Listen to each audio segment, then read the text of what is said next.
몇 페이지로 들어가느냐? 8페이지. 중개대상물 범위 나와 있어요. 예, 중개대상물 범위 들어갑니다. 중개대상물 파트는 뭐 공부하면 의외로 쉬워요. 이제 자주 틀린 파트가 용어가 자주 틀리고 중개대상물 간단하게 봐드릴게요. 방금 우리가 배웠는데 중개대상물은 법정 중개대상물이 뭐가 있다고 그랬어요?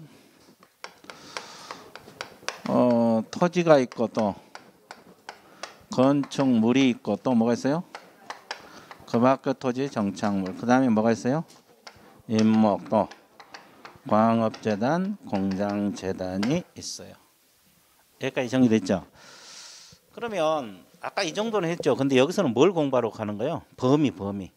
어느 범위까지 중개할 수 있느냐. 이거 공부하는 거죠. 어느 범위까지 중개할 수 있느냐. 됐어요? 자, 그러면 자, 토지는 소유권 범위는 상하에 미친다 그랬어요. 자, 이게 토지라 그랬을 때 이게 수목이 있다라면 이게 나무는 누구 거? 토지 소유자 거죠. 상하에 미친다. 이건 상식으로 알아두시고. 그러면 토지는 연속돼 있어 안 돼 있어요? 돼 있죠. 그래서 이제 인위적으로 선을 그어요. 선을 그어 가지고 토지 대장에 등록을 합니다. 무슨 단위로 등록해요? 필지. 그러면 이게 가부 토지로 등록됐다라면 한 필지 토지가 누구 거? 가부 거. 사고 팔 때도 필지 단위. 그러면 개공이 중개하는 단위도 필지 단위가 되는 겁니다. 그러면 토지는 결국은 뭐예요? 한 필지가 하나의 중개 대상물이 되는 겁니다. 몇 필지가? 한 필지. 그럼 결론 나와 있죠. 근데 이제 이만큼만 사고 팔 수 있느냐 이 문제가 되죠. 자, 1필 토지 일부입니다. 1필 토지의 일부. 자, 이것은 분필 절차를 밟기 전까지는 사고 팔 수 있어 없어요? 없죠. 그러니까 이제 분필을 해서 해야 등기도 되고 그래요. 그러면 결국 분필해 보면 이미 일부가 아니란 소리죠. 그러면 출제자가 일부를 물었을 때는 소유권하고 저당권 이런 처분 행위는 된다 안 된다? 안 된다는 거예요. 저당권은 안 된다. 됐죠? 근데 무엇은 가능해요? 영익물권. 영익물권이 뭐라 했어요? 지상권, 지역권, 전세. 임차권은 가능하다는 거. 자, 이건 분필 절차를 밟지 않더라도 저 일부분만 지상권, 지역권, 전세권이 가능하다. 이해됐어요? 예. 끝났어요. 자, 그 교재 밑줄 그으세요. 자, 토지는 원칙적으로 몇 필지? 한 필지 단위 동그라미. 그리고 2번에 1필 토지 일부 동그라미. 자, 매매 저당권 설정 분필제를 박정해 중개될 수 없다. 다만 1필 토지 일부라서 무엇은 가능하다? 영익물권하고 무엇은 가능하다? 임차권 설정은 가능하다. 그렇게 나와 있어요? 안 나와 있어요? 나와 있잖아요. 영익물권하고 임차권 설정은 가능하다. 그럼 영익물권이 뭐가 있어요? 지상권하고 또 지역권하고 전세권. 지상권, 지역권, 전세권 적어놓으세요. 이것은 분필 절차를 밟지 않아도 되는 겁니다. 정리되고 있죠? 됐어요? 예. 자, 일부를 물었을 때. 자, 그 다음에 이제 건축물 들어갑니다. 우리가 건축물은 개념은 상식적으로 알고 있으라 그랬죠? 최소한 지붕하고 기둥 또는 벽. 이것이 이제 건축법상 개념이고 판례에는 지붕, 기둥 그리고 주벽을 갖춰야 된다. 이거죠. 자, 이걸 다 갖춰야지 이제 건축물로 봐요. 그럼 건축물로 보면 중개할 수 있다는 소리고 건축물로 보지 않으면 중개할 수 없다는 소리죠. 그래서 이제 최소한 지붕, 기둥, 벽은 갖춰야 된다. 그럼 이제 이걸 공부하면 돼요. 토지는 방금 한 필지가 하나 중개됐으면 이것은 건물은 일동 단위입니다. 이 말은 하나의 건물은 하나의 중개 대상물이 된다. 됐어요? 그럼 건축을 신축하면 건축허가 받아야 돼, 안 받아야 돼? 그럼 허가 받지 않는 건물을 무허가 건물, 등기되지 않는 건물을 미등기 건물. 이것도 중개할 수 있어 없어요? 있어요. 근데 이제 아파트 분양권 있잖아요. 동호수가 지정된 분양권은 건물로 봐, 안 봐? 봐. 이걸 장래 건물로 봐버려요. 지금은 건축물이 아니지만 장래 건물이다. 그러니까 중개할 수 있어요. 근데 아파트 입주 예정자로 선정될 지위를 밝힌 데 불과한 단순 입주권들이 있죠. 이것은 건축물로 본다 안 본다? 중개할 수가 없다. 됐죠? 자, 그다음에 이제 토지하고 똑같은 문제가 발생하잖아요. 자, 일필 토지의 뭐가 있어요? 일부. 일필 토지의 뭐가 있어요? 여기도 일부를 물었잖아요. 그죠? 그럼 일필 토지의 일부 아까 했고, 여기는 또 일동 건물의 일부 이렇게 되죠. 그럼 건물의 일부는 어떻게 공부해야 돼요? 이제 구분 소유가 인정되지 않는 단독주택 방한간 생각하면 돼요. 그럼 이 부분만큼 우리가 사고 팔 수가 있어 없어? 없어. 그러니까 이건 안 되고, 근데 전세하고 임대료는 내릴 수 있죠. 근데 이제 구분 소유가 인정된 아파트 연립주택 같은 거 있어 없어요? 있죠. 그러면 202호만큼 사고 팔 수 있어 없어요? 있죠. 매매도 중개하고 전세 임대 다 중개할 수 있어 없어? 있어요. 자, 그래서 일단 구분 소유가 인정되느냐 안 되냐 이걸 따라서 공부를 해 주시면 돼요. 됐죠? 자, 그다음에 이제 교재를 한번 보세요. 건축물은 원칙적으로 몇 단위? 1동 단위 동그라미. 그리고 이제 1동 건물의 일부는 원칙적으로 중개 대상으로 될 수 없다 이 말은 소유권 객체가 안 된다. 1동 건물이 원칙적으로 안 된단 말은 소유권이 안 된다 이 말이에요. 됐어요? 근데 예적으로 일부라도 전세권하고 무엇은 가능하다? 임차권은 가능하다. 그렇게 나와 있고, 그다음에 집합건물 구분 소유가 인정되는 것들 말하죠. 아파트 연립 이것은 전유 부분이 독립하여 중개 대상물이 된다. 이 말은 거기다 옆에다 적으면 돼요. 소유권, 전세권, 임차권 다 가능해요. 집합건물은 소유권도 되고 전세권, 임차권 다 가능하다. 됐어요? 소유권, 전세권, 임차권 다 중개할 수가 있다. 정리되고 있죠? 그리고 이제 그 미등기 건물, 무허가 건물 밑줄 그으세요. 중개대상 될 수 있지만 이렇게 나와 있죠. 이동용 차량 주택은 동산으로 보니까 안 되고, 판잣집도 동산으로 봐요. 판잣집 개념이 잘 안 올 수 있는데 요즘은 없으니까 거의 없잖아요. 그래서 이제 6.25 끝나고 이렇게 판자를 덕이덕이 덧대서 하는 집들이 있어요. 이것은 부동산 자체로 보지 않아요. 동산으로 봅니다. 그래서 안 되는 거예요. 됐어요? 자, 그다음에 이제 건축물은 이 정도 정리하면 되고, 그다음에 이제 뭐가 나왔어요? 그 밖에 토지의 정착물. 자, 그러면 그 밖의 토지 정착물이라는 뜻이 뭐예요? 건축물도 토지 정착물 맞죠? 근데 건축물은 별도로 공부를 했어 안 했어? 했죠. 그럼 그 밖이란 말은 건축물을 제한 나머지 정착물을 말합니다. 자, 이것은 토지 일부로서의 정착물이 있어요.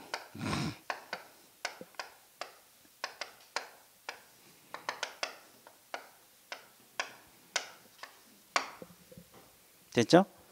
그러면 일부로서 정착물은 말 그대로 토지 일부란 소리죠. 그럼 뭐가 있어요?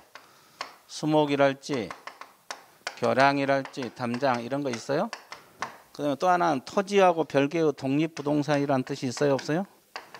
토지와는 별개의 독립부동산으로다.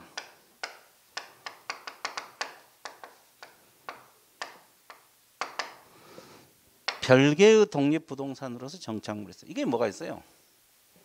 명인 방법을 갖춘 수목의 집단을 말합니다. 무슨 방법?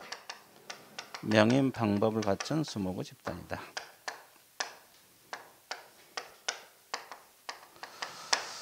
그러면 여기서 봐보세요. 같은 수목이라도 위에 것은 일부죠, 일부. 그러면 이제 예를 들어서 가부 토지에 수목이 있으면 이것은 아까 토지 소유권 상하에 미친다, 안 미친다? 그럼 이 수목은 누구 거? 각 거. 그럼 토지를 사고 팔았어요. 그럼 어느 토지가 되고 수목도 누구 거? 그럼 같이 움직여요, 따로 움직여요? 같이. 그럼 개공이 수목만 별도로 중개할 수 있겠어, 없겠어? 없어요. 그러니까 이제 이것은 독립해서 중개할 수 없다. 독립 중개 대상물이 안 된다. 줄여서 뭐라 해요? X. 자, 독립 중개 대상물이 안 된다. 토지하고 같이는 되더라도 안 돼요. 정리되고 있죠? 근데 이제 밑에 명인 방법을 갖춘 수목이란 말은 어떤 걸 말해요? 이름 써놓는 거죠. 자, 그러면 가부 토지에 수목이 있는데 여기다가 이름을 써놔서 홍길동. 그러면 이제 나무는 홍길동 거고 토지는 누구 거? 각거. 부동산 두 개가 된다는 소리죠. 그럼 이건 등기가 된 거예요? 이름 써놓는 거요? 이름 써놓는 거. 그러면 이 명인 방법을 갖춘 수목만 사고 팔 때 중개가 가능해요? 불가능해요? 가능하죠. 그죠? 근데 저당은 안 돼. 저당은 안 돼. 그래서 이제 공시가 명확하지 않기 때문에 그래서 이제 이것은 독립 중개 대상물이 된다는 게 판례고, 근데 소유권만 되고 무엇은 안 된다. 저당권은 안 된다. 그것까지 알고 있어야 돼. 그럼 밑줄만 그으면 돼요. 자, 밑줄 볼게요.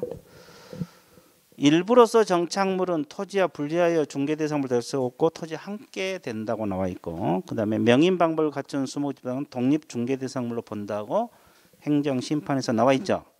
근데 그 옆에 밑줄 보세요. 저당권 객체는 안 되고 오로지 어떤 것만 소유권 객체만 된다. 나와 있어요? 예, 거기가 밑줄 것이에요. 자, 그다음에 그 밖에 대통령령이 정하는 재산권 및 뭐가 있어요? 물건이 있어요. 그 가장 대표적인 것이 먼저 나온 게 뭐예요? 임목, 광업재단, 공장재단이 나와 있어요. 자, 임목은 다 설명할게요. 기본서에서 뭐 배웠던 거 다 설명할 거예요. 봐보세요. 임목이 뭐예요? 임목. 나무인데 뭐 어떤 거? 등기. 자, 이건 일부로서 수목은 독립해서 안 되고 이름 써놓은 것은 명인 방법을 갖춘 수목의 집단은 행정심판이 된다 그랬죠? 아예 갑이 등기를 했어요. 자기 것이라고. 그러면 등기된 수목, 이걸 달리 표현해서 뭐라 그래요? 임목이란 말을 써요. 등기됐단 말이 들어가야 돼, 안 들어가야 돼? 등기됐단 말이 들어가야 돼요. 이걸 임목이라 그래요. 그러면 이건 무슨 객체가 돼요? 소유권도 되고 저당권도 돼요. 근데 아까 명인 방법은 뭐만 된다 그랬어요? 저당권은? 이건 등기가 돼 있기 때문에 저당권이 돼요. 원래 부동산은 저당권이 되는 게 맞아요. 됐죠? 자, 그럼 이제 칠판 봐보세요. 당첨되었습니다. 자, 놀랄 필요는 없고. 자, 이건 뭐예요, 이거? 네, 토지. 자, 일필지 토지라고 가정을 해봐. 그러면 이건 뭐요?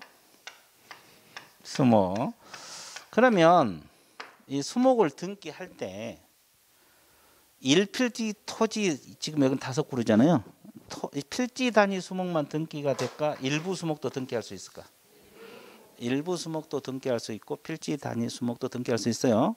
그리고 수종 제한은 받아 안 받아? 안 받아. 종류와 관계없이 다 등기 가능하다. 그러면 등기하러 갈 때 등기소로 가야 맞죠? 근데 먼저 어디다 들려요? 시군구에 들려야 돼요. 여기 등록 원부가 있어요. 이 시군구에 등록 원부가 있는데 여기에 등록된 수목만이 등기가 가능해요. 이해됐어요? 자, 여기에 등록되지 않는 수목은 등기가 된다, 안 된다? 안 된다. 됐어요? 자, 그러면 자, 저 임목만 별개 부동산으로 보고 있잖아요. 이것만 별개 부동산이고 별개 중개 대상물이 되는 거예요.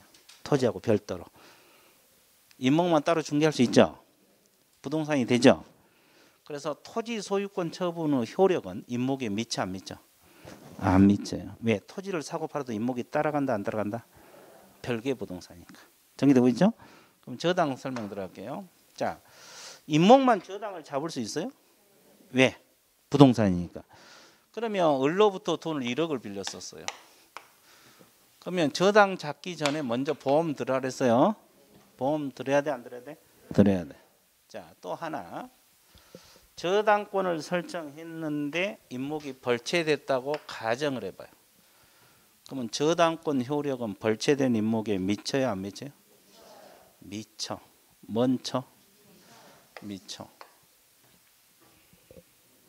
안 미치면 또 저당권의 효력이 없어져버리잖아요. 됐죠?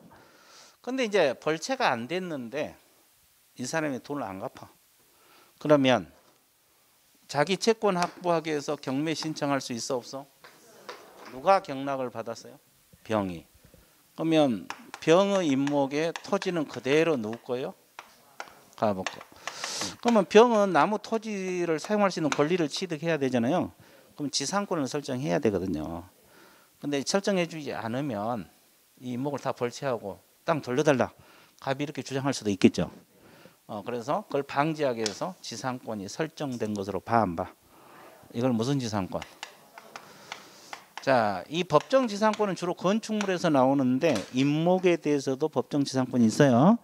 임목에 관한 법률. 그래서 이렇게 동일 소유자였다가 경매 등으로 소유자가 달라졌을 때 인정되는 권리가 법정지상권이 되는 겁니다. 여기까지 이해됐어요? 여기까지 이해됐어 안 됐어? 됐어요. 정리되고 있죠? 자, 그리고 이제 이게 저당 잡기 전에 보험도 들어야 돼. 자, 그럼 하나만 더 하면 끝나요. 자, 칠판 봐봐. 지금 임목이란 것은 토지 위에 서 있죠. 나무가 있잖아요. 그러면 개공 입장에서는 이 수목이 그냥 일부로서 수목인지 임목인지 확인할 수 있어야 돼, 없어야 돼? 왜? 일부러 수목은 독립해서 중개 안 되고 임목은 독립 중개되니까. 그죠? 그러면 토지는 토지 등기부가 있어요, 없어요? 토지 등기부를 통해서 이 수목이 임목인지 확인 가능해요? 가능합니다. 토지 등기부 표제부에 임목 등기 번호가 나온다 그랬죠? 그러니까 저 수목이 임목인지 토지 등기부로 확인할 수 있어요. 근데 생각해 보세요. 표제부에는 구체적인 권리 관계가 안 나오잖아요. 그럼 임목 소유자가 누구인지, 이 임목 소유자가 누구인지, 임목이 저당 잡혀 있는지는 안 되죠? 그러면 뭘 떼어봐야 돼? 임목 등기부가 따로 있어요. 별개 부동산이니까. 임목 등기부를 통해서 확인해. 토지 등기부도 아니에요. 임목 등기부 갑구에는 뭐가 나와요? 소유권, 소유자가 나오겠죠? 을구에는 저당권, 다른 권리는 안 되니까 저당권 관련 사항이 나오겠죠. 자, 그래서 구체적인 권리 관계는 등기부를 열람해라. 됐어요? 토지 등기 표제부로도 가능해요. 자, 그럼 몇 쪽 가드릴게요.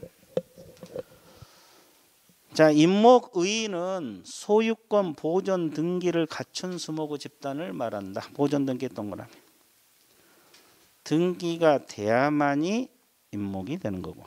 자, 권리격지 소유권하고 저당권 다 된다고 했죠. 그리고 이제 효력, 토지 소유권 지상권 처분은 효력은 임목에 미치지 않아요. 왜? 별개 부동산이니까.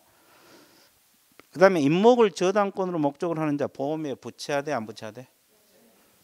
붙여야 돼. 먼저. 그렇죠? 붙여. 됐어요? 자, 그 다음에 저당권 효력은 벌채된 임목에 미쳐 안 미쳐? 미쳐. 그리고 법정지상권이 인정이 된다고 했죠? 그리고 이제 공시는 토지 등기 표제부 동그라미 있어요. 토지 등기부 몇 줄?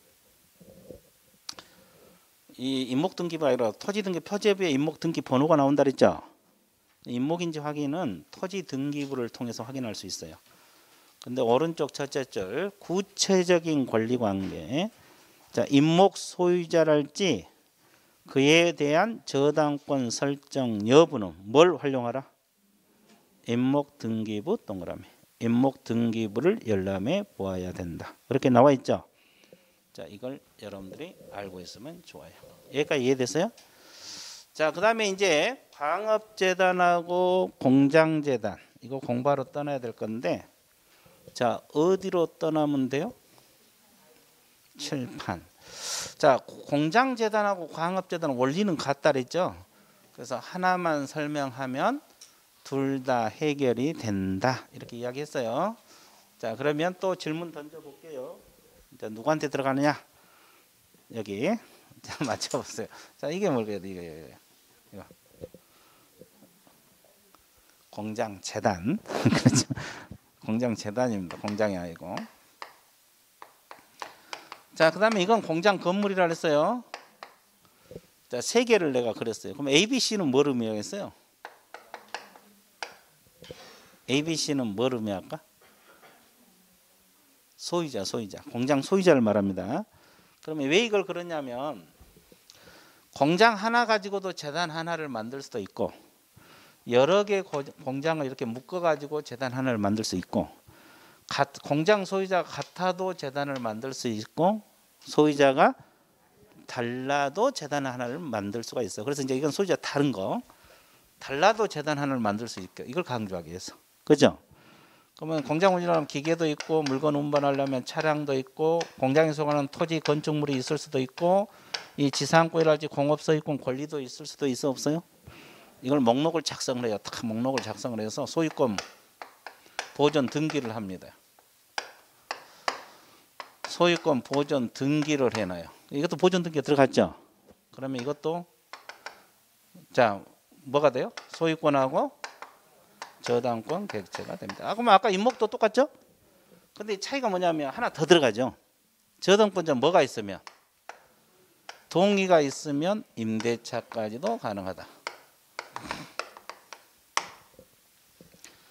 저당권자 동의가 있으면 뭐까지 가능하다? 임대차까지 가능하다. 이제 임목하고 차이점이 이게 하나 더 들어가요. 자 그러면 재단 만든 주 목적이 뭐라 그랬어요? 이거예요. 이게 주 목적이에요. 그럼 저당을 왜 잡아? 돈 빌려 쓰려고 하겠죠. 그래서 이제 뭐라 그랬냐면 이 보존 등기를 하고 나서 10개월 이내 몇 개월 이내? 10개월 이내 저당권 설정 등기를 해달라 이 말이에요. 안 하면 보존 등기 효력도 없어져 버린다. 됐죠? 그러니까 보존 등기하고 몇 개월 이내? 10개월. 이제 기간이 나오기 시작하잖아요. 기간은 또 깡그리 머릿속에 넣어야 돼, 안 넣어야 돼? 넣어야 돼. 좀 많죠, 기간. 그래 애우면 돼요. 그렇죠? 우리 인간 머리는 무궁무진해서 또 하면 다 들어가요. 됐어요? 자 그러면 또 어떤 문제가 발생하냐면 이 재단을 원래 기계나 차량은 부동산이 아니죠. 그러면 재단을 만들면 담보 가치가 높아져. 이게 다 부동산처럼 취급이 되니까. 몇 개 부동산? 한 개 부동산. 그리고 한 개 중개 대상물이 되는 거예요. 재단 자체가 한 개 중개 대상물이에요. 그럼 이제 어떤 문제가 발생해요? 원래 기계나 차량은 동사니까 중개 안 된다 하지만 토지 건물은 아까 중개 대상이 쪽이 된다 그랬죠. 그럼 재단을 구성하고 있는 토지 건물은 이 개개 구성물이라 그래. 재단하고 분리해서 중개할 수 있느냐 이 문제가 제기되죠. 분리해서 중개를 할 수가 있어 없어? 없어요. 재단을 구성하면 재단하고 같이 움직이는 거야. 그렇죠? 중개 대상물이 될 수 없다. 그러면 이제 또 우리가 알아둘 것이 그럼 이 토지 건물이 일반 토지 건물인지 재단에 속해 있는 토지 건물인지 또 알아야 돼, 몰라야 돼? 알아야 돼. 뭘로 확인해요? 등기부. 해당 등기부를 통해서. 그러니까 보존 등기 들어가잖아요. 그럼 등기관이 이 토지는 공장재단에 속해 있다. 이 건축물도 공장재단에 속해 있다는 취지를 등기부에 기재를 해놔요. 해당 등기부에다 기재해놔요. 이해됐어요?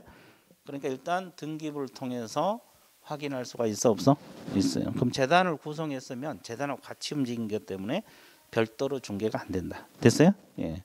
자, 그것까지. 그리고 이제 광업재단도 원리는 똑같습니다. 자, 몇 줄 보드릴게요. 자, 공장재단 저당법에 의한 공장재단 의부터 몇 줄 보세요. 공장에 속하는 재단으로 구성 일단은 기업재산으로서 공장 및 광업재단 저당권자 소유권 보존 등기를 하면 독립한 몇 개 부동산으로 취급이 된다. 한 개 부동산. 몇 줄 것이고. 자, 권리객체 소유권하고 저당권 동그라미. 근데 저당권자의 뭐가 있으면? 동의가 있으면 임대차도 가능하다. 나와 있죠? 효력 재단 자체가 중개 대상물이 되는 거고 개개 구성물은 재단하고 분리하여 중개 대상물이 될 수 있어 없어? 없어요.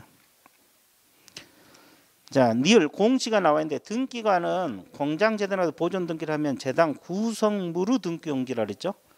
구성물의 등기 용지 관련구 사항란에 재단에 속한 사실을 적어야 돼, 안 적어야 돼? 적어라. 그래서 이제 등기부를 통해서 재단인지 아닌지 확인할 수 있고. 자, 저당권 설정 의무에서 보존 등기 효력은 보존 등기를 한 날로부터 몇 개월 내? 10개월 내 동그라미. 저당권 설정 등기를 하지 않으면 보존 등기 효력이 상실이 된다고 나와 있죠. 이해됐어요? 그래서 이제 끝. 자, 광업재단도 원리는 똑같아요. 예, 그 써진 것도 똑같이 써 있어요. 개념만 틀리지. 그러니까 한번 읽어보시고, 자, 뒷페이지로 넘어갑니다. 자, 그러면 지금까지 이제 중개 대상물이 뭔지 개략적으로 정리를 해봤고, 지금부터는 뭐냐면 중개 대상물이 되게 한 요건이 있잖아요. 일단 세 가지가 충족돼야 돼. 일단 이 6가지만 된다는 거. 일단 6가지만 된다. 그러면 6가지 속에 포함되지 않는 것은 중개대상물이 될 수 없다는 소리죠.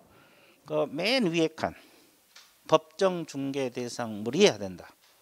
왼쪽에 밑줄 그으시고. 자, 그러면 이거 이제 첫 번째 조건인데 뭐 토지 건축물 그 밖의 토지정 임목 광역도 공장재는 되는데 오른쪽 아닌 거 차량 주택은 안 됩니다. 왜 안 되겠어요? 동산이니까. 그 어업재단, 항만, 운송재단 밑줄 그어보세요. 이거는 왜 안 되겠어요? 자, 재단은 무슨 재단만? 공장하고 광업 2가지밖에 안 돼. 그러니까 어업재단이랄지 항만, 운송재단 이런 단어가 나오면 중개대상물 될 수 없는 거예요. 재단은 2가지만 되는 거예요. 그래서 이 6가지만 되고 이건 안 되고. 그다음에 자동차, 선박, 항공기, 중기 묶으세요. 이것은 공시제도는 있죠. 그러지만 중개대상물이 될 수가 없어요. 자, 그다음에 금전 동그라미. 아까 금전 안 된다 그랬죠? 권리금도 돼, 안 돼? 안 돼. 그래서 이제 이것은 안 되는 것들이구나. 자, 2번째 요건이 사법상 거래의 대상이어야 된다.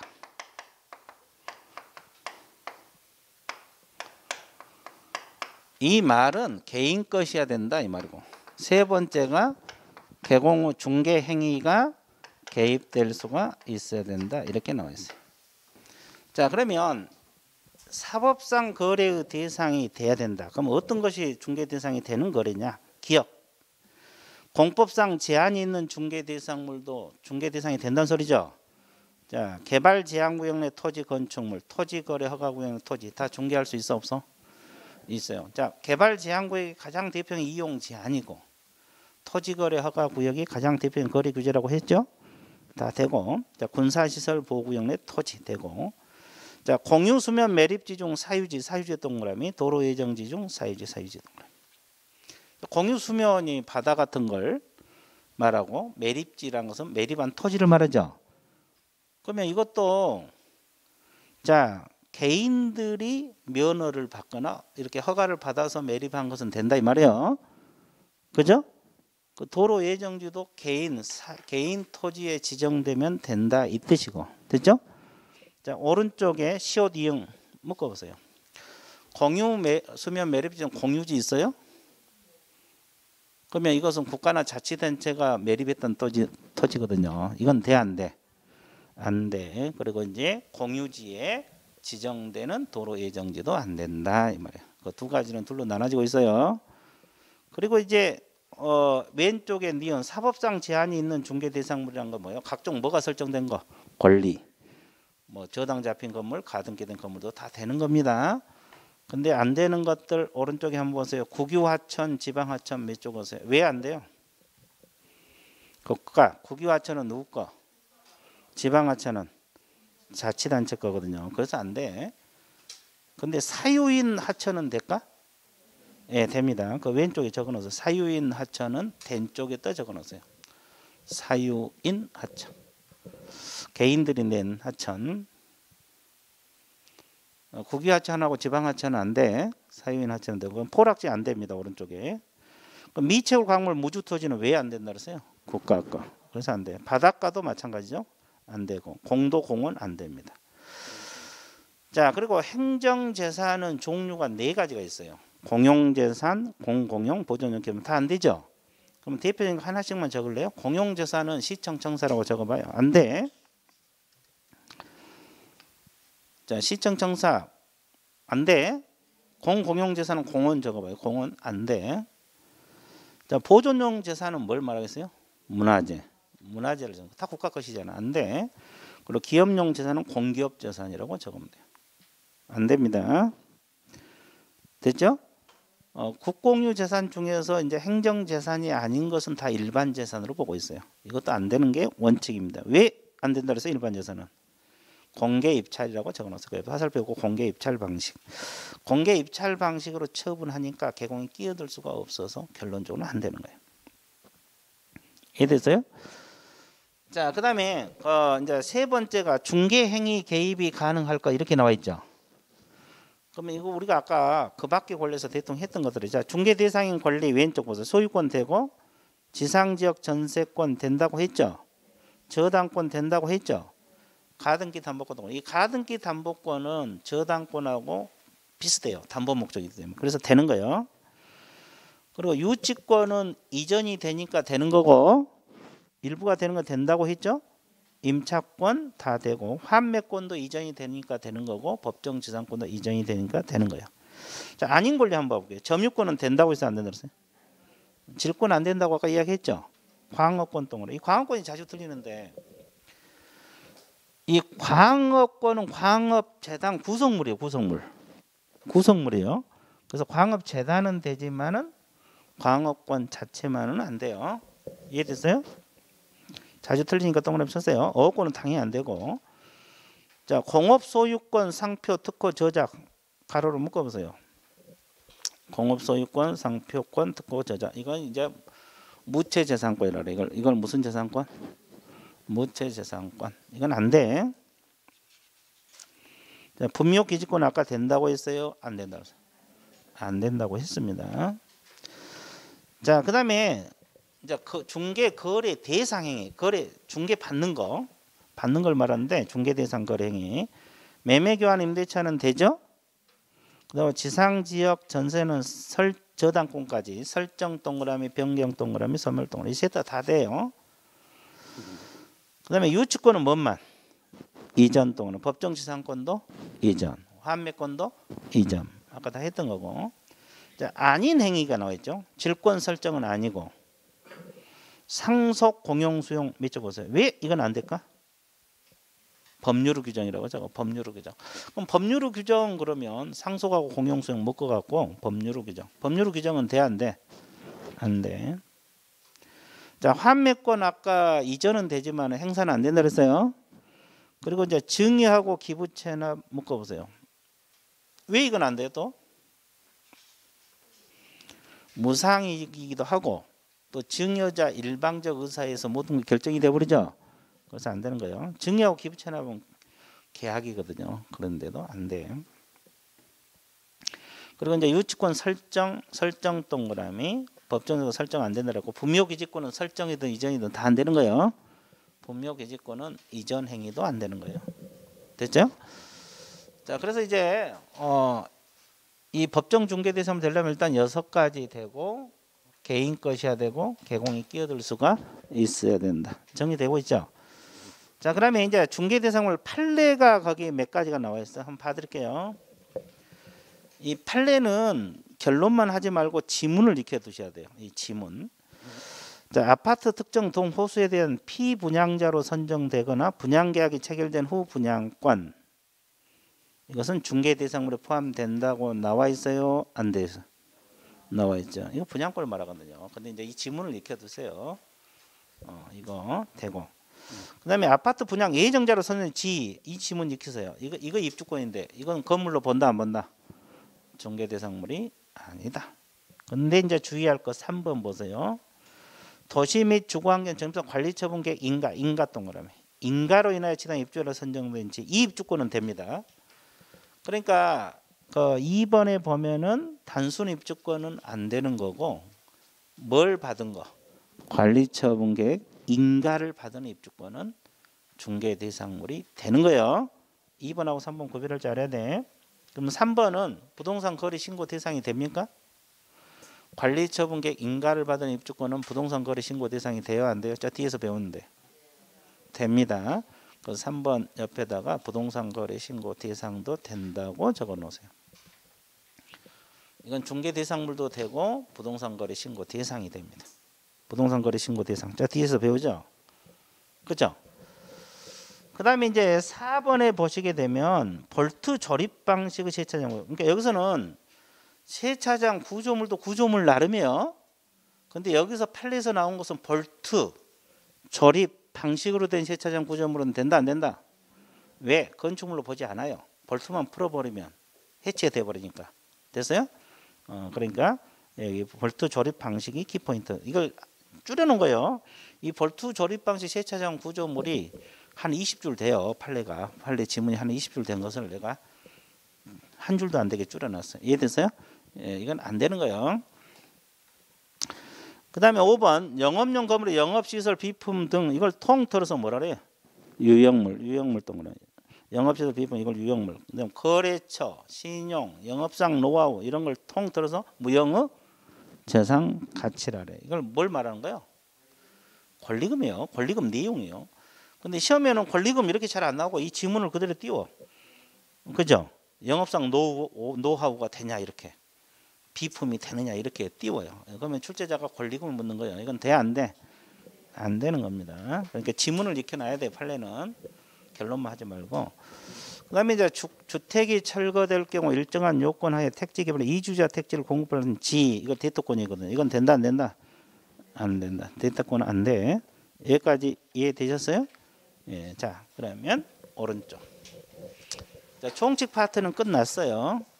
자, 총칙 파트는 끝났는데 영어하고 중개 대상물이 핵심. 자, 그다음에 이제 오른쪽에 이제 공인중개사 제도 2장 파트로 넘어갑니다. 공인중개사 제도 나와 있어요. 자, 몇 가지만 정리하고 책 봐드릴게요.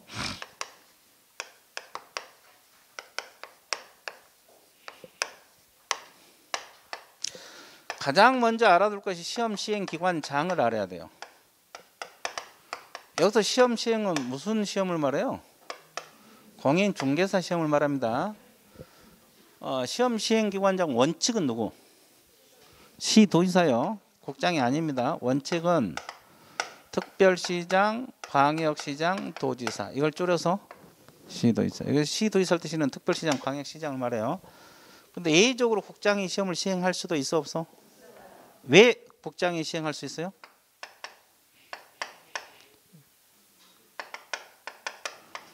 자, 균형 유지를 위해서, 전국적 균형 유지를 위해서 그래요.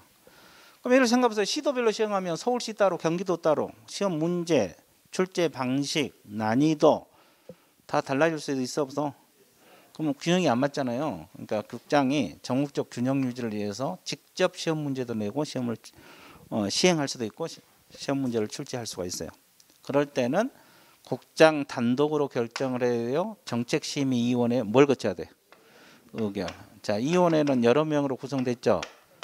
의결을 거쳐서 자, 이거는 사후 의결입니까? 사전. 사전입니다. 또 사후 의결 그러면 틀려버려요. 됐죠? 자, 근데 실질적으로 이분들이 시험을 시행하고 있어요, 안 하고 있어요? 위탁을 하잖아요. 그럼 위탁을 받은 기관을 우리가 무슨 기관? 수탁기관이란 말을 써요. 수탁기관은 일단 공인중개사 협회가 있고 공기업하고 준정부기관이 있을 수 있어 없어요? 학교는 들어가 안 들어가? 안 들어가. 교육 업무는 학교가 들어가잖아요. 공인중개사 협회하고 공기업 준정부기관. 근데 산업인력공단이 그래서 지금 이쪽이 들어가요. 여기서 지금 하고 있거든요. 됐죠? 그러면 위탁을 했으면 어느 기관에 위탁했고 어떤 업무를 위탁했는지 간부에 고시해야 돼, 안 해야 돼? 그럼 누가 고시를 하는 거예요? 시험 시행 기관장이 고시를 하고 있어요. 자, 여기까지 정리됐어요? 자, 거기 원칙, 특별시장, 광역시장, 도시특별시 이걸 줄여서 뭐라 그래? 예외적으로 국장. 근데 정책심의회 의결을 거쳐야 되는데 미리 동그라미, 의결 동그라미. 동그라미 쳤어요? 자, 양가로 2번 시험 시행 업무 위탁은 주어 동그라미 시험 시행 기관장이 하는 거고 후단에 공기업 준정부 협회에 위탁할 수 있다. 여기는 뭐가 없어요? 학교 X라고 적었어요. 후단에. 자, 우리가 교육 업무는 학교가 들어가잖아요. 교육 업무 위탁할 때. 근데 이제 시험 시행은 학교 안 들어가요. 그리고 2번도 시험 시행 기관장 주어 동그라미. 시험 업무를 위탁할 때는 위탁받은 기관의 명칭, 대표자, 소재, 위탁 업무 내용을 간부에 고시한다. 누가 고시한다?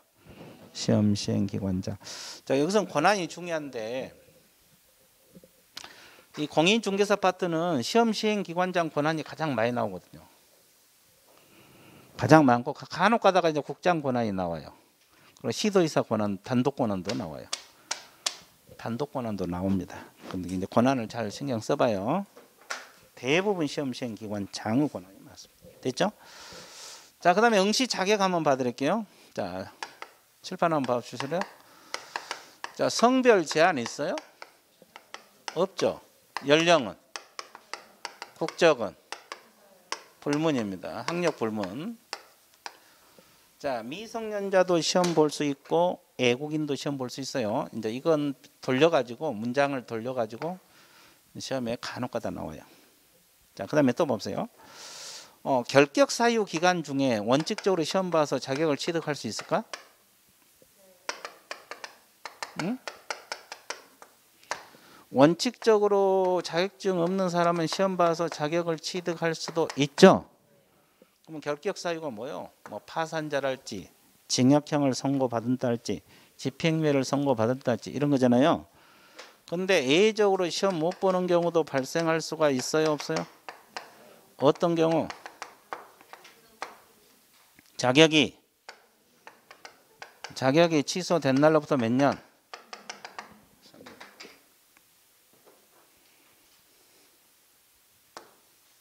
이해됐어요? 자, 이것도 결격 사유거든요, 이거요. 자격 취소도 결격 사유예요. 자, 그럼 부정행위자는 몇 년 시험 못 봐? 5년. 그럼 차이가 뭐예요? 자격 취소하고 차이. 응? 차이가 뭐예요? 시험 못 보는 건 똑같은데 탕충. 응. 그렇지. 이것은 중개업을 못해요. 보조원으로 종사할 수가 없어요. 중개보조는 자격증 없어도 되잖아요. 근데 보조원도 못해요. 왜? 결격사유니까. 근데 부정행위자는 중개보조원으로 종사할 수 있다 없다? 있다. 그러면 여기서 이제 딱 생각나는 게 없어요? 이걸 보는 순간 뭐 떠오른 게 없냐고. 당첨. 떠오르는 거 없어요. 그렇죠? 이게 떠오르지 않아요? 컨닝해도 괜찮다. 왜? 5년간 보조원 하다가 그죠? 시험 보면 되니까 뭐 이런 거. 결국 떠오르는 것은 컨닝을 두려워하지 말자 뭐 이런 거. 그렇죠? 그렇죠? 그러잖아요. 컨닝을 두려워하지 말자 뭐 이런 거 아닌데. 자, 그래서 이거 알고 있어야 돼. 자, 그럼 밑줄 볼게요. 자, 성별, 학력, 국적, 연령 제한이 없다. 즉 국적하고 연령 동그라미 치세요. 그리고 이제 자격이 취소되면 몇 년 시험 못 본다 그랬어요. 그 옆에다 적어. 중개보조원 X. 자, 자격 취소 3년은 중개보조원도 갈 수가 없는 거예요. 시험도 못 보고 3년간. 자, 니은 부정행위자는 몇 년? 근데 중개보조원 5라고 적었어요. 이건 중개보조원 갈 수 있어요. 이게 중요해요. 그다음에 3번 자 결격사유 기간 뭐 제한능력자랄지 파산자 수용자 중에도 원칙적 시험 응시가 가능하다. 원칙적으로 합격하면 자격증 나와요. 됐죠? 그 다음에 이제 시험 시기 여기는 교재를 바로 보세요. 시험은 매년 1회 이상에 떴던 거라 했어요. 1회는 뭐 다 알고 있잖아요. 이상. 여기 1년에 2번 볼 수도 있다는 소리고 또 반대로 시험 시행기관장은 시험을 시행하기 어려운 부득이한 사정에서는 정책심의위원회 뭘 거쳐서 의결 동그라미 당해연대 시험을 시행하지 아니할 수 있다. 그러면 2년에 한 번씩 시험 볼 수 있다는 소리죠. 그럴 때는 시험 시행기관장이 단독으로 결정해요. 정책심의위원회 의결을 거쳐서. 여기는 심의가 아니라 의결. 의결 지금 두 군데 나왔죠. 네, 자, 그 다음에 시험 일부 면제 1차 시험에 합격하는 다음 회 동그라미. 다음 회가 뭐예요? 다음 번. 다음 연도가 될 수도 있고 다음 연도가 안 될 수도 있어요. 다음번에 1차 시험을 면제한다. 자, 정책심의위원회 국토교통부 동그라미. 분달했어요? 둘 수 있다? 둘 수 있답니다. 정책심의위원회는 국토교통부란 말 둘 수 있다. 둔다 그러면 틀려버려요. 자, TP 넘어가세요. 자, 정책심의위원회 구성이 나와 있죠. 자, 위원장 1명을 포함해서 7명에서 몇 명? 11명 이내의 위원으로 구성되어 있다는 거. 자, 자꾸 읽고. 자, 위원장은 국토교통부 제1차관이요. 그리고 위원 국장이 임명이 좋은 국장 동그라미. 자, 그러면 여기서 아까도 이야기했지만은 시험 시행 기관장의 권한이 많은데 이렇게 국장의 단독 권한이 나올 수도 있다고 했어요, 없다 그랬어요? 이건 국장 단독 권한이야. 이원은 국토교통부 장관이 임명이 초과합니다. 그리고 이원의 임기는 몇 년? 2년. 이원은 사임도 새로 이적된 이원의 임기는 전임 임기는 남은 기간. 그렇죠? 그러면 여기는 이원의 임기 2년인데 연임 가능해요? 연임 가능 안 해요? 예, 연임 없어요. 여기는 연임 X라고 적어놓으세요. 왜 그러냐면 저 뒤쪽에서 공제사업 운영위원회도 있잖아요. 거기도 임기 2년이고 거기는 한 번 연임 가능하잖아요. 근데 여기는 연임 규정은 없어요. 연임은 없어요. 그 다음에 이제 양가로 3번에 보면 정책심의원 심의사항 의결사항 있죠. 그러면 심의사항은 4가지가 있어요. 자, 공인중개사 시험 등 자격 취득에 관한 사항, 부동산 중개부 육성, 중개보수 변경, 손해배상 책임 보장 몇 가지 있어요? 4가지 심의사항입니다. 근데 심의란 건 원래 구속력이 없죠. 근데 1번 시험 등 자격 취득에 관한 사항을 정할 때는 시도의사는 이에 따라야 돼 안 따라야 돼? 그럼 여기서 구속력이 있고 즉 시도의사 따라야 되는 것은 몇 번만? 1번만. 그러면 2번, 3번, 4번 시도의사 따라야 된다는 규정이 없어요. 이것도 시험에 자주 나와요.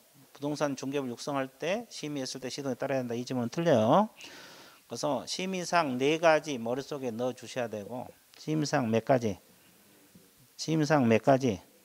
4가지 머릿속에 넣어야 되고 그 중에서 구속력이 있는 것은 자격 취득에 관한 사항만 그렇다. 이렇게 머릿속에 넣어요. 그 다음에 의결사항. 의결사항은 여러분 교재 아까도 나왔지만 흩어져 있는 걸 내가 모아놓은 거예요. 우리가 막 흩어져 있는 것을 내가 모아서 그것도 정리해 놓은 거라고. 그래서 이제 아까 한번 나왔죠. 국장이 시험을 시행할 때는 정책심의원은 뭘 거쳐서? 의결 나왔잖아. 1번. 그 다음에 2번은 조금 이따 배울 건데 우리가 이제 제적 기피 회피제도 있잖아요. 저 사람은 심의 의결에 참가하면 안 돼. 그리고 기피 신청할 수 있거든요. 그러면 심의위원회 의결로서 결정합니다. 의결로서 결정해요. 이것도 의결사항. 그 다음에 심의위원회 운영도 이제 좀 이따 나올 거예요. 심의위원회 운영에 관한 사항을 정할 때도 심의위원회 뭐다? 의결을 거쳐서 하게 돼 있고. 그 다음에 4번은 방금 나왔죠. 당해연도에 시험을 시행하지 아니할 때 2년에 한 번씩 할 때는 단독으로 한다 그랬어요. 심의위원회 의결. 이거. 그러니까 1번하고 4번은 방금 배운 거고. 자, 그 다음에 5번은 뭐냐면 최소 선발 인원 비율을 미리 공고했다. 그럼 이게 뭐냐면 올해 10,000명만 뽑겠다고 미리 공고 나올 수가 있어 없어요? 있죠. 이때는 상대평가로 전환이 됩니다. 이때는 심의위원회 뭘 거쳐서? 의결을 거쳐서 합니다. 그러니까 시험 시간 단독으로 결정 못해요. 심의위원회 의결. 그러면 심의사항이 몇 가지가 있어요? 아니 심의사항 4가지. 의결사항. 이걸 비교해서 공부를 해주세요. 비교를 해서 공부하셔야 돼요. 심의사항하고 의결사항. 심의사항하고 의결사항. 그래서 이제 여러분들 교재는 흩어져 있는 것을 내가 의결사항은 거기다 모아서 정리를 해 놓은 겁니다.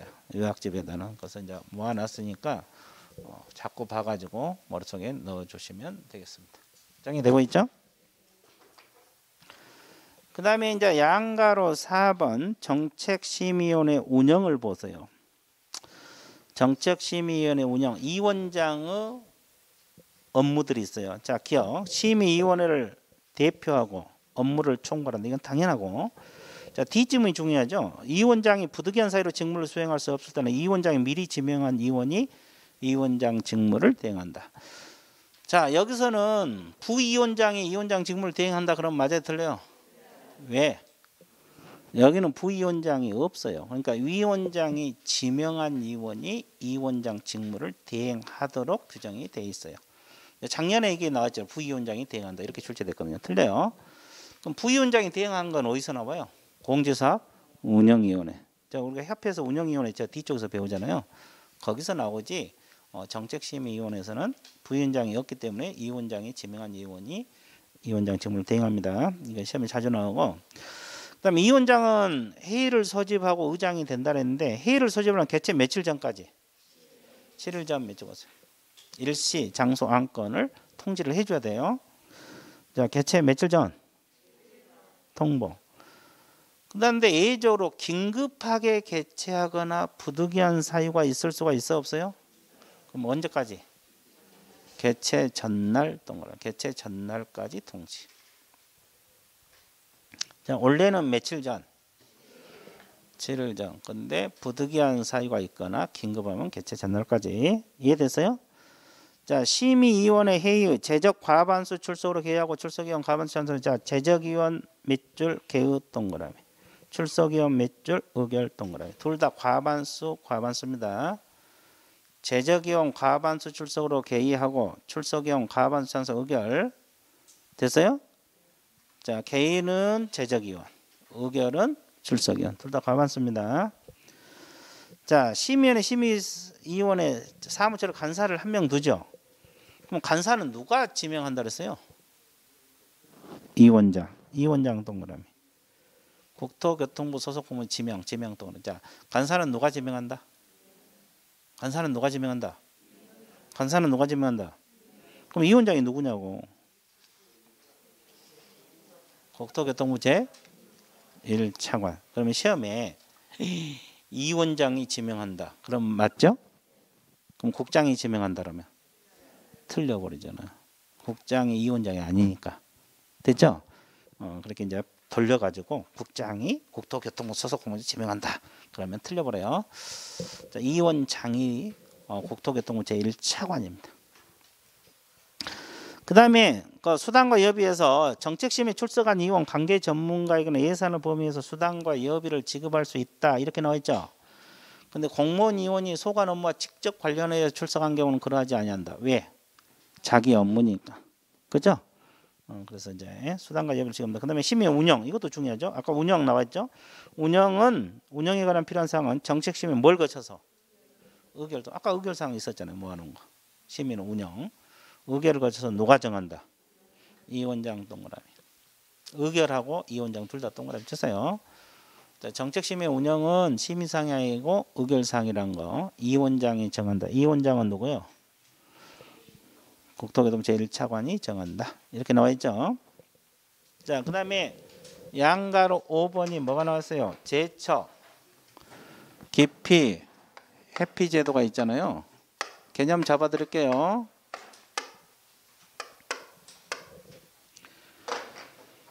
제척이란 말은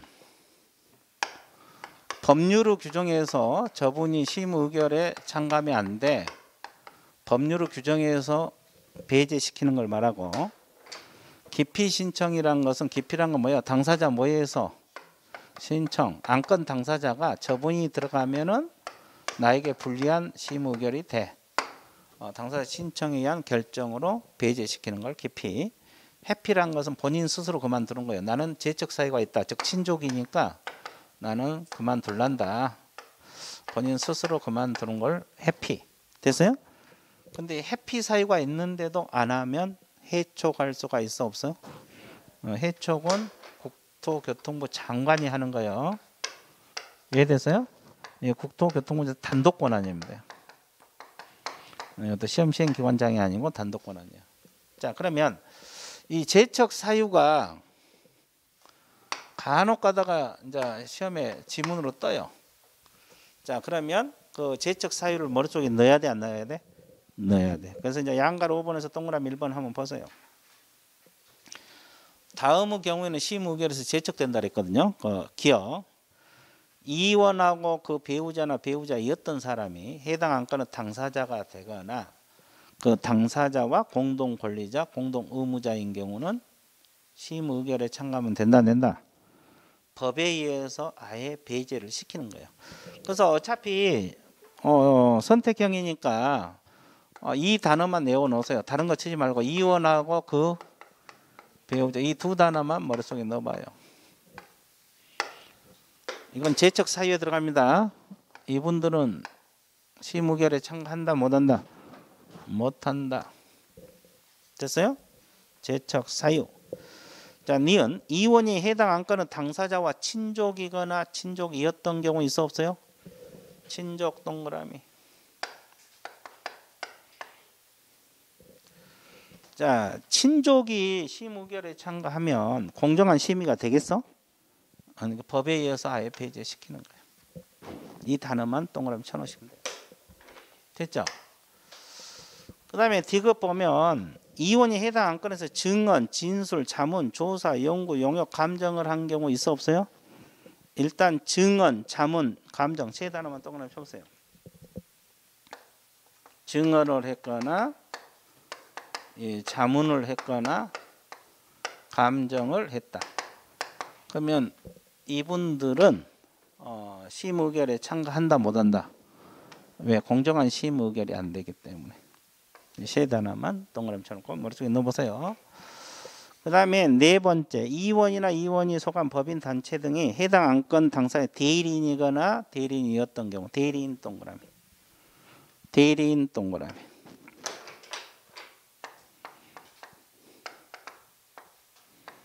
대리인 동그라미 쳤어요? 어떻게? 진하게. 자, 이런 단어가 들어가면은 공정한 심의 의결이 어렵죠. 그건 제적 사유. 이런 단어를 머릿속에 익히세요. 이원하고 배우자, 그 다음에 친조, 그 다음에 증언, 자문, 감정, 그리고 대리인. 이런 단어가 들어가면은 제적 사유. 그러면 심의 의결에서 배제시킨다. 법에 의해서. 됐어요? 자, 그 다음에 깊이 한번 봐볼게요. 2번. 해당 안건 당사는 이원에게 공정 심의 의결을 기대하기 어려운 사정에서 심의위원회 무슨 신청할 수 있어요? 깊이 신청. 아, 저분이 심의 의결에 참가하면 나에게 불리한 안건이 돼. 불리해. 그러니까 저분 빼달라고 깊이 신청할 수 있어요. 그러면 심의위원회 뭘로 결정한다? 의결동을. 아, 이것도 의결사항 중에 하나잖아요. 그렇죠? 그럼 깊이 신청 대상위원회는 의결에 참가하지 못한다. 그렇게 나와 있고. 자, 일단은 의결로 결정한다는 거. 자, 3번. 이원 본인이 스스로 적어서요. 본인이 나는 친족이니까 안 돼. 양심상 스스로 본인 스스로 그만두는 것을 해피라 그래요. 먼피. 본인 스스로 그만두는 것을 해피. 그 다음에 국장 동그라미 4번 국장 단독 권한입니다. 이건 시험 시행 기관 장의 권한이 아니에요. 국장은 이원이 제척 사유 어느 하나에 해당한데도 불구하고 회피하지 않았죠? 그러면 해촉할 수, 누가 해촉할 수 있다? 국장이 그만두게 할 수 있다. 이 말이야. 그래서 이제 국장 단독 권한이 지금 나왔죠? 해촉도 국장 단독 권한입니다. 됐죠? 그리고 아까 거기 정책심의위원회 이원도 국장이 임명 요청한다. 이것도 국장 단독 권한. 근데 이 파트는 시험 시행 기관 장 권한들이 되게 많거든요. 근데 간혹가다 이렇게 국장 단독 권한, 시도의사 단독 권한이 나올 수가 있어요. 그래서 좀 신경 써주세요. 자, 여기까지 우리가 정책심의위원회까지 열심히 하다 보니까 또 1시간이 흘렀어요, 안 흘렀어요?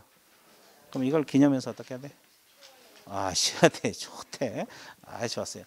그래서 쉬어야지. 휴식 갔다가 들어갈게요.